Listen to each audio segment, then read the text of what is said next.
வணக்கம். நம்ம இன்னைக்கு டிஃப்ரெண்ட்டாக ஆனால் டேஸ்ட்டாக ஒரு முட்டை சாதம் ஒன்று பண்ண போகிறோம். வாங்க பார்க்கலாம். சமைக்க நல்லா வரும், இவ்வளோ டீட்டெயில் வீடியோ எனக்கு வேண்டான்றவங்க ஷார்ட்ஸாகவும் நம்ம சேனலில் இருக்குது, போய் விசிட் பண்ணி பார்த்துக்கலாம்.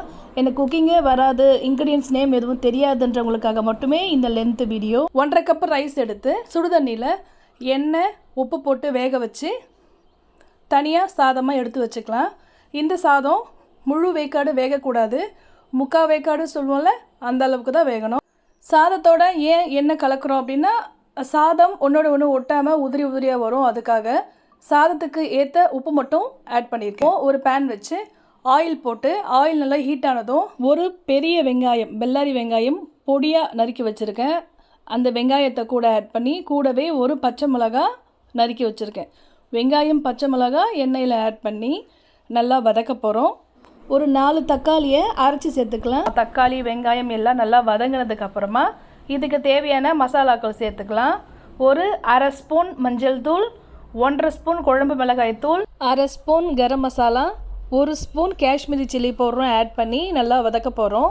ஸோ வெங்காயம் தக்காளி இந்த மிளகாத்தூள் எல்லாமே ஒன்று சேர்ந்து நல்லா வதங்கி எண்ணெய் நல்லா தனியாக பிரிஞ்சு வரும். அது வரைக்கும் நல்லா வதக்கணும்.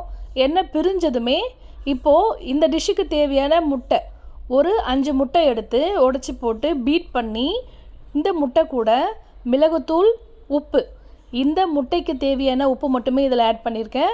நல்லா பீட் பண்ணி வச்சுக்கலாம். அதே மாதிரி வெங்காய தக்காளி வதங்கணும் இல்லையா, அதில் வெங்காய தக்காளிக்கு தேவையான உப்பு மட்டுமே போட்டு நல்லா நான் வறுத்து எடுத்துருக்கேன். இப்போது இந்த முட்டையை வெங்காய தக்காளி நல்லா வதங்கி ஆயில் பிரிஞ்சு தனியாக வந்திருக்கு இல்லையா, அந்த ஸ்டேஜில் ஸ்டவ்வை சிம்மில் வச்சுட்டு உடச்சி வச்சுருக்க இந்த முட்டையை வெங்காய தக்காளி மேலாட்ட அப்படியே ஊற்றணும். அப்படியே தோசை மாதிரி ஊற்றி சிம்மில் வச்சு மூடி போட்டு ஒரு 2 நிமிஷம் ஸ்லோவாக குக் பண்ணி ஓப்பன் பண்ணி பார்த்தோம் அப்படின்னா சூப்பரான ஒரு எக்கு மசாலா ரெடியாக இருக்கும். இப்போது எக்கு மசாலா ரெடி. இந்த எக்கு மசாலாவை நான் ஸ்லைஸ் மாதிரி பீஸா மாதிரி ஷேப்பில் கட் பண்ணிவிட்டு ஒரு 4 பீஸ் தனியாக எடுத்து வச்சுட்டு, மிச்சம் இருக்கிற பீஸை ஸ்க்ரம்பிள் பண்ணி வடித்து வச்ச ரைஸையும் கூட ஆட் பண்ணி நல்லா கலந்து மிக்ஸ் பண்ணிக்கலாம். இந்த ஸ்டேஜில் சால்ட் எல்லாம் செக் பண்ணி பார்த்துக்கோங்க. ஒரு 4 ஸ்லைஸ் தனியாக எடுத்து வச்சோம் இல்லையா, அதை டிஃபன் பாக்ஸில் ரைஸ் வச்சு அது மேலே ஒரு பீஸ் எக்கும் வச்சுட்டு ப்ரிப்பேர் பண்ணோம்னா சூப்பரான lunch box egg masala rice ready.